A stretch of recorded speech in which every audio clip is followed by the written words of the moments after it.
Mga kababaihan, ang video na to ay para po sa inyo. Pag-usapan po natin ngayon is all about fibrocystic breast diseases. First of all, ano ba?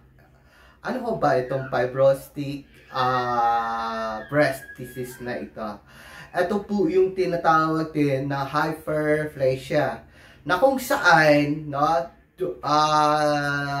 too much increase or excessive cell production dito sa normal tissues natin at saka sa normal organs natin, na kung saan sobrang amount nga po ng tissues na nagde-develop tuloy ng fibrous tissue in certain parts, hindi lang sa breast, at minsan it could be potentially be a pre-cancerous kapag hindi po natin naagapan.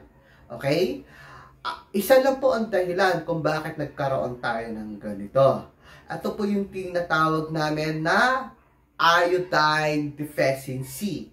Bakit? Ang iodine po kasi protects the body tissues against the excessive amount of estrogen, especially in the breast, sa ovary, in and out, sa cervix, lalo na kapag iodine deficiency tayo, mahilig kang kumonsumo ng karne, blood type A, AB ka pa, ay congrats po sa inyo, good luck sa inyo mga kababaihan. Hanggat maaari, iwasan natin yung kumain ng karne.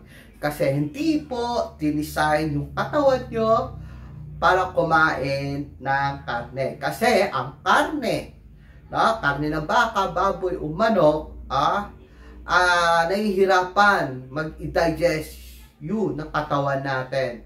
So, nadidevelop, dumadami, nag-excess lagi yung raw materials ng estrogen. Ito nga po yung karne. Okay? Always remember na yung iodine reserve are concentrated on the breast tissues, nasa mata natin, sa stomach, cervical, at saka sa salivary gland. The rest, dito po yan sa thyroid gland natin. Okay? So, it offers that itong iodine na ito, mga kababaihan, is very protective against breast cancer.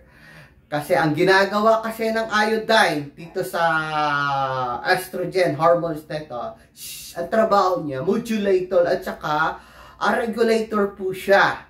So kapag bagsak ang iodine mo, hindi ka nagkakain ng mga pagkain na matataas ang iodine, believe me, magkakaproblema ka, magde-develop ng tinatawag na fibrocystic breast. Hindi lang sa breast, kundi maging sa mga ovary natin. Okay? Anin nyo pala. Okay?